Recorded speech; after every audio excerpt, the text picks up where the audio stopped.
So let's check out these GLP-1 boosters. Now these are the pills.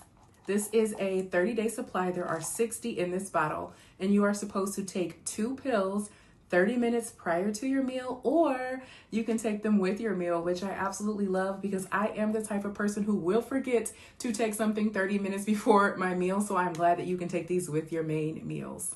Now, I was pleasantly surprised that they have zero smell. Like, this bottle doesn't smell like anything at all to me. And here are the pills. It's a pretty small size pill. Here it is compared to a US quarter.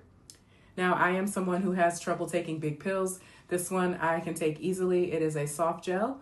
And if you were someone who does have a problem taking pills, then you can easily open this one up, which I love. So if you are in the market for a GLP-1 booster, this may be a really good option for you.